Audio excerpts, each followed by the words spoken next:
Hello guys! ఈరోజైతే మేమెక్కడికెళ్తున్నామో మీకు ఈ వీడియోలో అయితే చూపిస్తాను. నేనైతే చాలా రోజుల నుండి ఇండియన్ స్నాక్స్ మిస్ అవుతున్నాను. పానీపూరి, చాట్ అవన్నీ మిస్ అవుతున్నాను అంటే, సరే పద నిన్నైతే ఒక ప్లేస్‌కి తీసుకెళ్తా అని చెప్పి తీసుకెళ్లారు. ఈ ప్లేస్‌ని చాయ్ వాలా అంటారనమాట. ఇక్కడ చాలామంది వస్తారు ఇండియన్స్ కూడా. మనకి అన్ని ఇండియన్ స్నాక్స్ అయితే దొరుకుతాయనమాట. Snacks in the sense samosa, chaat, panipuri అలా మనకుంటాయి గదా! స్ట్రీట్‌లో దొరికేవి ఇండియాలో. సో, ఇక్కడ అవన్నీ అమ్ముతారనమాట. అండ్ ఆల్సో ఇక్కడ వాళ్ళు కూడా ఇక్కడ తినడానికి వస్తారు ఈ ప్లేస్‌కి. ఎందుకంటే ఇండియన్ స్నాక్స్ ఎలా ఉంటాయని. ఇక్కడ మనకి మెన్యూలో సాంబార్, ఇడ్లీతో సహా ఉంటది. నేనైతే పానీపూరి చెప్పాను. అండ్ సమోసా, చాట్ వాళ్ళు చెప్పుకున్నారు మా హస్బెండ్ వాళ్ళు. టేస్ట్ అయితే యమ్మీ ఉంది. ఇక్కడ ప్లేట్ పానీపూరి ఎంతో చెప్పనా ₹375 అండ్ ఆల్సో సమోసా ప్లేట్ అయితే ₹375.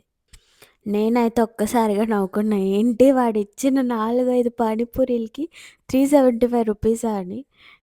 సో, అలా అక్కడ స్నాక్స్ అయితే తినేసి మేమైతే పక్కనే ఉండే ఇండియన్ బజార్ అయితే వచ్చామనమాట.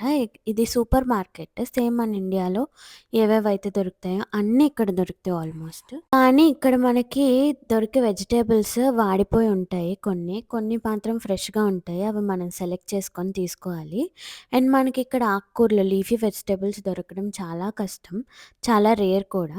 కొత్తిమీర, పుదీనా అలాంటివి దొరుకుతాయి. బట్ మోర్ దాన్ థట్ అవైతే వేరేవైతే దొరకవు. సో, ఇది దాని నెక్స్ట్ ఫ్లోర్. నెక్స్ట్ ఫ్లోర్‌లో కూడా మనకు కావాల్సిన పూజ సామాన్లుంటాయి కదా! అవి. సో, మేము వీక్లీ వన్స్ ఇక్కడికొచ్చి కావాల్సినవన్నీ తీసుకొనైతే వెళ్తామనమాట. సో, గ్రోసరీ షాపింగ్ అయితే అలా జరిగిందనమాట. సో, మళ్ళీ ఇంకా ఇంట్రెస్టింగ్ వీడియోస్‌తో కలుద్దాం. Stay tuned. Bye bye.